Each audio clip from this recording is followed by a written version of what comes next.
These results were so interesting to me. I was not expecting that one. I think I'm having a sugar high. Book recommendations. A word that apparently to this day I still don't know how to pronounce properly, but we are here to discuss my best book recommendations according to you. Welcome to another community interaction video where I ask, you guys answer, and I react. And today, well, not today, but a few weeks back, I asked you guys what books you had read because of me. What books had you picked up because you'd heard me talk about them in videos or in live streams, etc., and that you guys considered them to be 5 stars or just stellar reads. Now, this one was so interesting because I feel like I talk about the same books over and over again, and I feel like I saw books come up here that I didn't expect to come up as often as they did, and so I am very thankful for you guys just letting me babble on the internet. And with that very bad pun, I do need to give a thank you to the sponsor of today's video, which is Babbel. Learning languages to me has always been sort of like an imperative part of my upbringing. My mom speaks Greek, my dad speaks Portuguese. I have kind of stuck to English and Spanish in a way where I've always wanted to branch out, not only because I love traveling, but also just because of self-improvement. It makes me feel good to use my brain to learn new things. What's cool about Babbel is that it only requires 10 to 15 minutes of your time a day, and it is scientifically proven that it gets you to speak languages in just about 3 weeks. It teaches you real-world practical conversations that you can use in business, in traveling, and interpersonal connections and relationships. And one of my favorite things is that it expands beyond the language itself, but it also makes sure that you immerse yourself in that language's culture, whether it's the food, slang, drinks, holidays, and everything in between. What's also cool about Babbel is that it's got a 20-day money-back guarantee. So you're gonna see a few clips of me.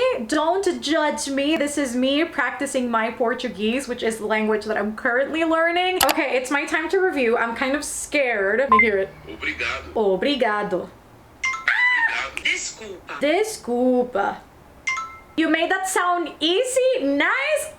This gonna boost my ego. What's cool about this is that I'm now gonna get to brag about this to my father, and I'm gonna get to call him and potentially at one point speak Portuguese with him. So if you are interested in signing up to Babbel, I will be leaving my link down below so that you can download it and start your subscription. And with my link, you can get up to 65% off your subscription. So again, thank you so much to Babbel for sponsoring this video, and let's get on with the video.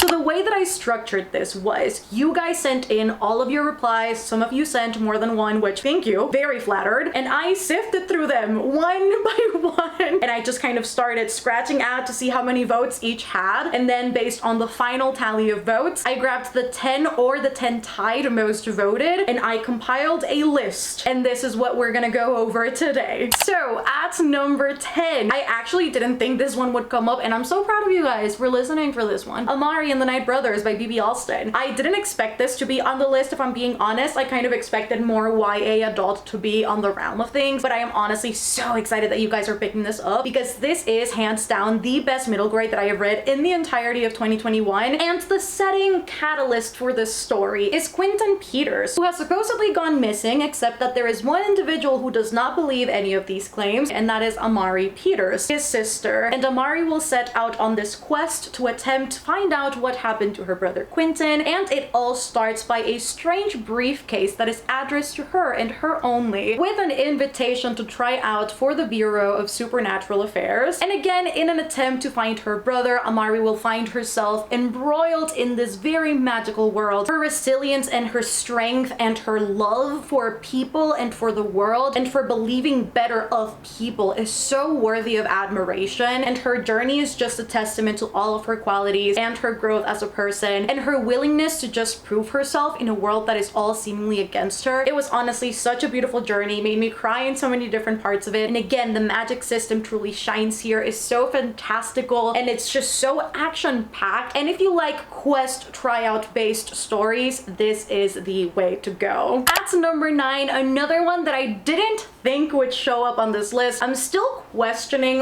what exactly about it sold you guys to try it out, whether it was was me raving about this book because I did give it 5 stars, or if it was just the fact that Henry Cavill loves this book, because honestly, that man will have a lot more strength, both physically and in terms of influence, than I ever will. I'm questioning it here. Like, did you guys read this because he's hot or because the book was good? Because either way, I'll take it. It's The Last Witch. It's the first set of novellas in the Witcher series. This book is good. This book is fantastic. We follow Geralt of Rivia, who is a witcher, and a witcher is essentially just a bounty hunter who is hired to hunt down mythical, fantastical creatures and kill them off. He is at the base of his existence an assassin, first and foremost. And in this book, we follow him particularly through a variety of different stories that all connect at the end and kind of lead into the next book and into the main arc of the series. And I think this book primarily surprised me as I was reading it because it pulled from so many different fairy tales that I genuinely didn't expect. I was just kind of expecting an epic. I was kind of expecting this high fantasy setting, obviously something very similar to what I'd experienced with the show. I was very surprised when I was reading this and I started seeing elements of Snow White and Cinderella and Rumpelstiltskin, and I thoroughly enjoyed my time with this. And I think also Geralt as a main character, he's a commanding sort of person, presence. His moral compass is very strong, and he knows that he will not attack the innocent, he will not kill the innocent, and that he will always kind of put goodness and righteousness at the forefront of anything else. And I think that's what makes him stand out as a main character. And I loved this. This was one of my first few tries at high fantasy, and this definitely did it for me. And if you're a person that likes retellings, I think this one will be a good sort of way to dip your toes into high fantasy while still getting that fairy tale sort of childhood-esque element to it. And for number 8, we've got The Love Hypothesis by Ali Hazelwood, and this is one that also really surprised me. But this one in particular is a book that at the time where I had asked this question on my stories, I had not talked about this book on my YouTube. This is obviously hands down one of my favorite romances that I read this year. It is so well put together, and I never really thought I'd find myself interested in STEM because I was never really interested in that area ever, but this book just made it so commanding and so attention worthy that I enjoyed every second of it, and it all sounds so realistic and also digestible for the reader in a way that I also didn't really expect. This also stemmed from Raylo fanfiction, which I have to stand altogether. As our protagonist, we have one Olive Smith who is a PhD candidate, and she doesn't really believe in love, except that her best friend Anne very much believes in love and wants her to fall in love as well. And on the other end of things, we've got Mr. Adam, who is a professor at the university where she is carrying out her PhD candidacy. Is that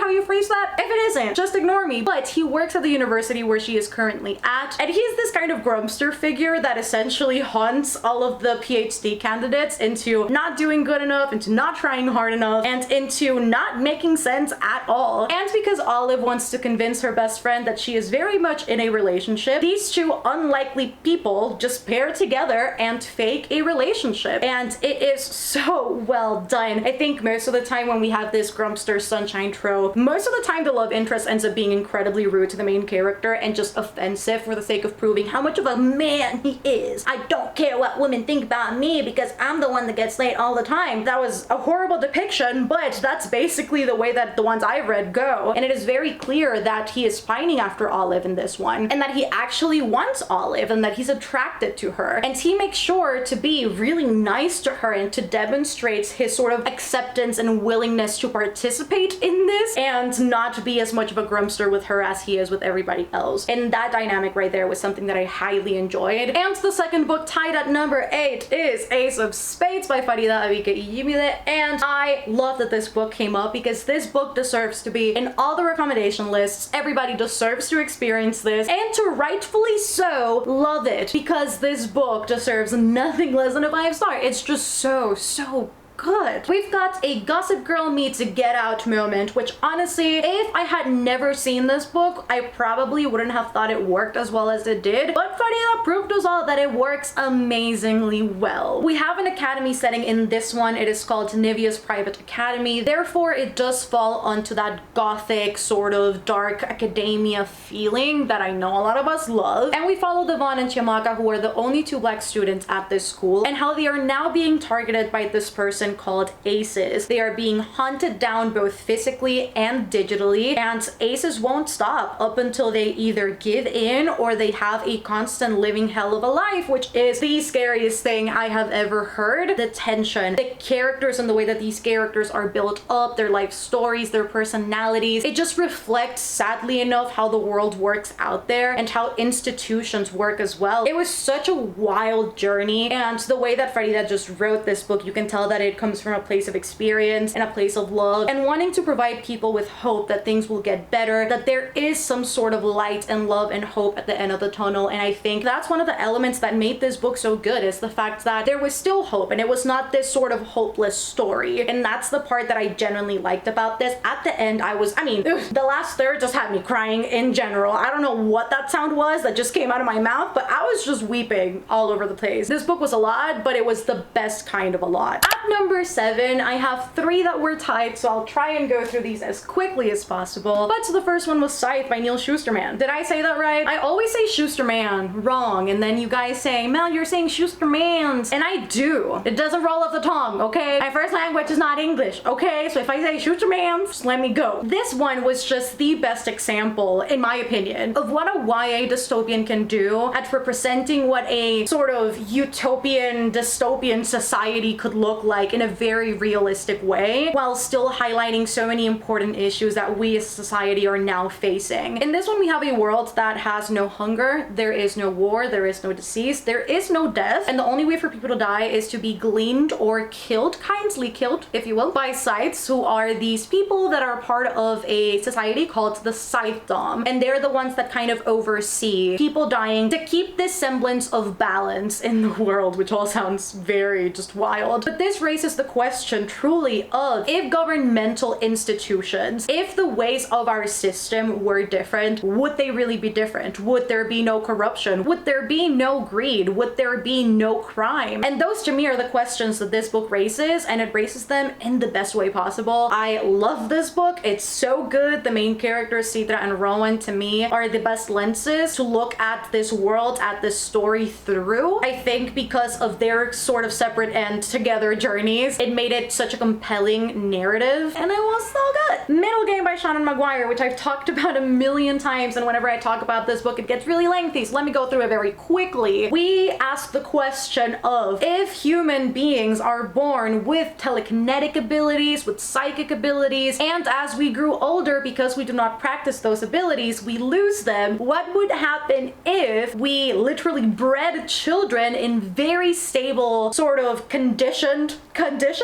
Where was I going with that? And groomed them, quite literally, to hone these abilities and potentially reach godhood. Does this not sound incredible? We follow 2 twins, Roger and Dodger, who were again bred in very specific conditions by this alchemist named Reed. And Reed wants to walk the improbable road and eventually achieve the impossible city, to again essentially achieve godhood and the doctrine of ethos through these kids that have very special abilities. Roger is very gifted at linguistics and literature, and Dodger is very gifted at mathematics and numbers and physics and probability. And this is also sort of like a loop time travel moment, but it's so good. Again, the way that the tension builds up is fantastic. The writing is the best vessel for these sort of highly intellectual characters. Everything about this book worked for me. It was 5 stars. Listen to classical music as you read this. It'll do it for you. It's great. And Ninth House, all very dark books. Ooh, I love this. I love this for number 7. Ninth House by Leigh Bardugo, the only Leigh Bardugo that I've managed to read, finish, and love. What do you know? This is also a dark academia, and we follow Alex Stern, who is able to look at the beyond realm and see ghosts and communicate with them. And she is the sole survivor of this accident that happened where she lost a lot of people that she loved and a lot of people that she knew. And she one day wakes up at the hospital. She receives an offer to attend Yale University, full expenses paid, and lend her gift, her ability, to one of Yale's secret societies. And there is a murder mystery to be solved. It really delves into the secret society culture that is very relevant at Yale, and it does so in the best way possible. Alex's journey was also fantastic. Her arc was literally incredible. It is a very dark book. There are a lot of trigger warnings for this. I'll make sure to list them on the description. This is definitely, I mean, one of the few dark academias that I've read up until this point, and arguably one of the best ones too. I mean, clearly it's here for a reason, because it's damn good. Number 6 is To the Favorite favorite books that I read this year, and that is Wicked Fox by Kat Cho. Also, just read them both. Just read and love them both, because if not, what are you doing? We follow Mi Young, who is a nine-tailed fox, and she obviously has to consume the lives of men in order to stay alive. And one day, she is just perusing through the woods, just doing her thing. Why am I dancing and pretending to walk? She is doing her thing in the woods. I don't know what's happening to me right now. Maybe it was the bubble tea. Maybe I shouldn't have had boba before this.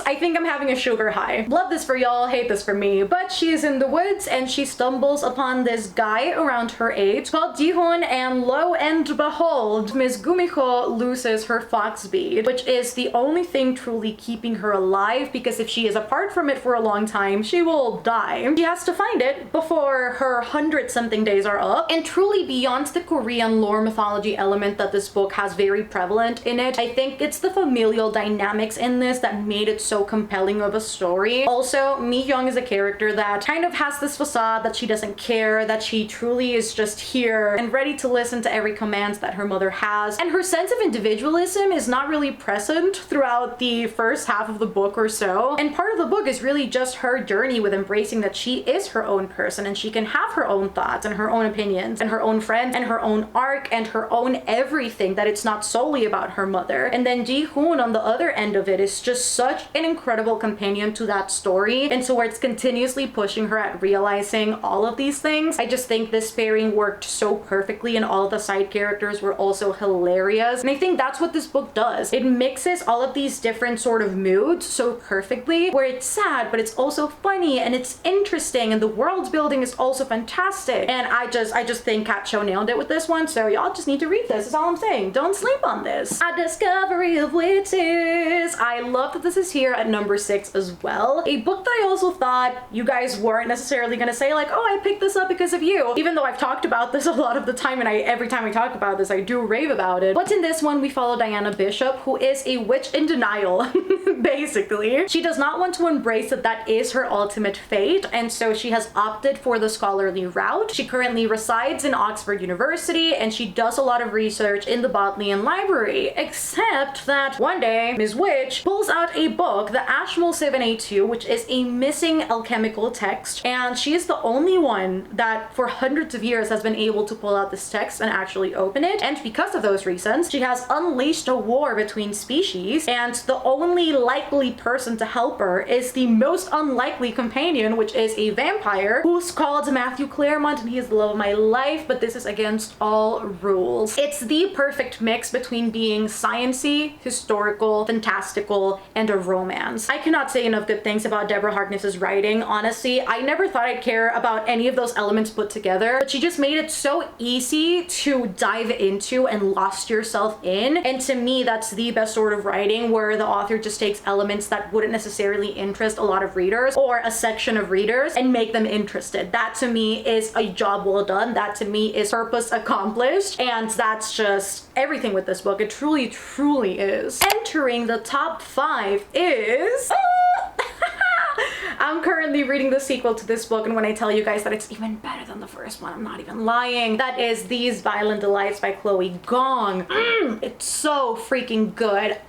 Hear me out. I know a lot of people have put up this book because this is a Romeo and Juliet retelling. Don't ignore the retelling aspect. Like, I just don't even look at it because it's so slight. I know people who love Romeo and Juliet have hated this book, and then the people that have gone into this not really caring about the retelling aspect, much like myself, have absolutely adored this. We are set in 1920 Shanghai, and we've got Roma and Juliet, who are at opposing sides of a gang war. We've got Juliet on the Scarlet Gang side, and we've got Roma for the White Flowers. The political landscape of this is honestly, to me, one of the most compelling parts of this book, because it's not only accurate to the time period, but it also just adds this level of depth and sort of tension and build-up and conflict to the story that otherwise wouldn't be present if not with those elements. And what I also really like about this one is the fact that it borders on that magical realism element, because we do have a monster that, I mean, it's disgusting, first of all, but second of all, it's not really realistic by all intents and purposes. So although it's very much rooted in historical fiction, it also has that magical realism element, which is why this book is put in the fantasy shelves, even though it's not necessarily fantasy. But I loved every second of this. The angst in this book is real, and on the second one, y'all better be ready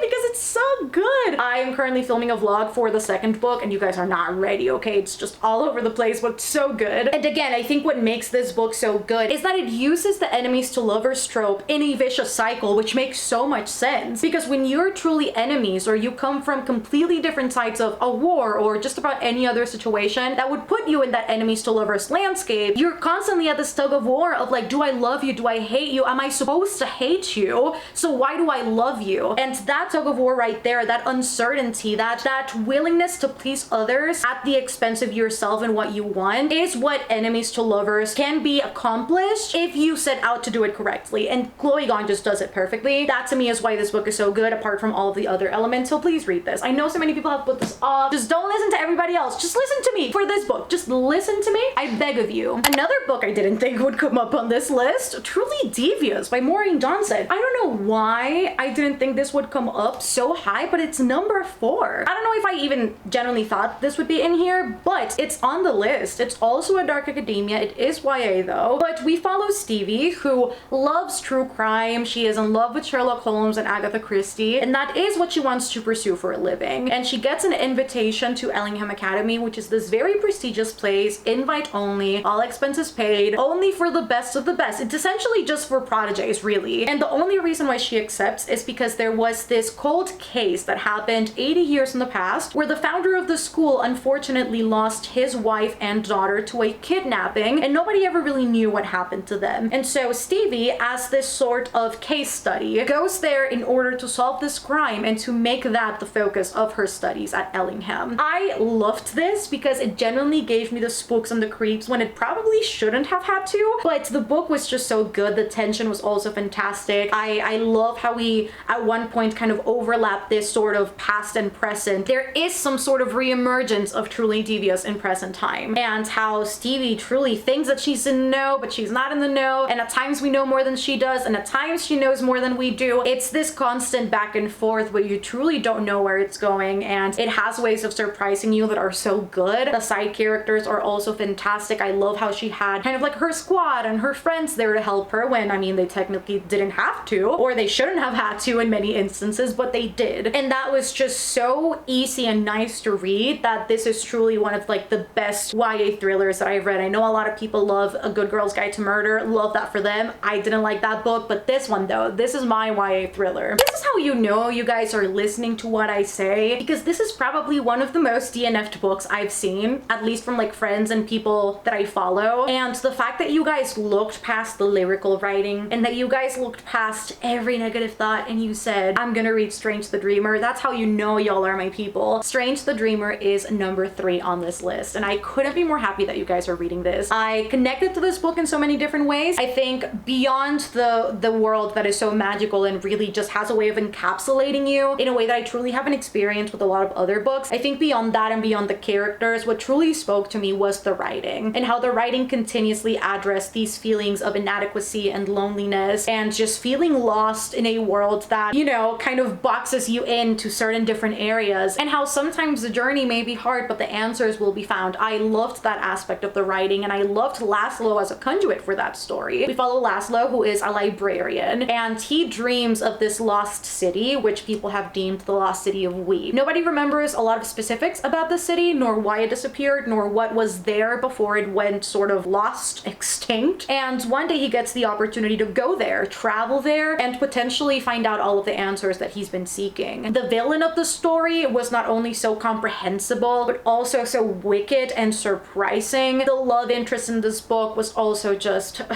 incredible, and their story was heartbreaking but so heartwarming. And I loved Laszlo's journey and the plot twist in this book, and the second one is like even better. The audiobooks are also incredible. I'd say this is probably the best book to dive into lyrical writing because it truly is so digestible, and although the story is very passive, I think the writing just has this quality of like reeling you in and not letting you go. But you do have to be like a willing participant almost. Like you have to be okay with the story being slow and the writing being flowery. Because if you're not, then you're likely to DNF this. I shouldn't have been as surprised as I was to know that there was an author, just in general an author, to come in at number 2. Now it came in like all over the place where you guys said like, oh, this book or that book, or just the author in general. so I just kind of took it all as a single unit. And you guys did say for number 2, Sarah J. Maas. I'm not surprised that this is here. This was all I was reading at the beginning of the year, all that I was reading at the end of last year. And honestly, I just devoted so much time to these books for like a whole like 6 to 8 months. I feel like that I shouldn't have been a surprise that these are here. But we have got Throne of Glass by Sarah J. Maas. We've got Crescent City by Sarah J. Maas, and also A Court of Thorns and Roses. In terms of what series by itself came up the most, it was A Court of Thorns and Roses. Again, not surprised. Out of all of the series, this is the nostalgic favorite. I think these books also need no introduction. I just don't want to prolong this for too much. So if you guys are interested in any of these series, I feel like everybody's read them by now, but if you guys are interested in any of these, I will be leaving my Sarah J. Maas guide linked down below in case, again, you guys want to kind of choose which one you want to start out with, or know why I love them so much, or my thoughts in general about the books. I'd say go check that video out because I did that a while back. Tis where we're at number 2. Miss Maas did come up and I just couldn't ignore that. However, favorite series, I'm not gonna answer that. I can't answer that. I simply cannot choose one. And at number 1, I want you guys to pause the video right now and input your guess as to what you guys consider to be my best book recommendation. I'm not surprised and I'm proud. The Lord's work has been done is all I'm going to say. I'm doing the Lord's work. You guys are listening, and that's all there is to it. At number 1, we have Mr. Brandy Sandy, all kind of tied, especially because I haven't talked about Mistborn that much, even though I've read this and I'm still working on my Mistborn vlog. But Mr. Brandy Sandy came at 1, and these are heavy. I'm also gonna put these down. I absolutely love Mr. Brandy Sandy with my whole heart. All of these books are incredible for different reasons. However, if I had to choose my favorite, you guys already know it would be Way of Kings, no doubt about it. I absolutely adore that book. It's just so good. If I have to be honest, if I had to do a ranking, it'd be Way of Kings, Skyward, and then The Final Empire, which I know a lot of people are gonna give me shit about, but I said what I said. However, once I am actually certified by who and what entity, not sure, but once I am certified to make a Brandy Sandy reading guide, I will. Trust me, I will. If you want a super easy to understand magic system, something that is also very incredibly original, and a crew of characters that are all thieves and outlaws and outcasts by society, I'd say go for The Final Empire by Brandon Sanderson. This is also a lot more manageable than Way of Kings. It's just 3 books for Era 1, so you'll probably get through them a lot faster. I have been struggling with Mistborn, however, just because the writing style is very different to the Stormlight Archive. I would much rather have the writing style in Stormlight just because it does feel slightly different. But if you like all of those elements, go for Final Empire. If you want a good introduction to sci-fi, something that'll give you the best of the genre truly in outer space with this sort of intergalactic war with incredible character development and maybe shedding a few tears and incredible team dynamics, I'd say go for Skyward. This was the first sci-fi that I had ever read, and I truly think this was the best introduction to the genre, especially being YA. It's a lot more digestible than adult sci-fi, and I just feel like this gave me all of the elements that I needed to kind of realize I am into the genre. I also listened to this very like sci-fi centric playlist. I will leave it linked down below, and it just helped me kind of picture this even better if you're into ambience rooms. If you are into mystical sort of storylines, if you like a big cast of characters, if you like big, grand, shocking plot twists, if you like a magic system that is not necessarily entirely comprehensible at first, but that gives you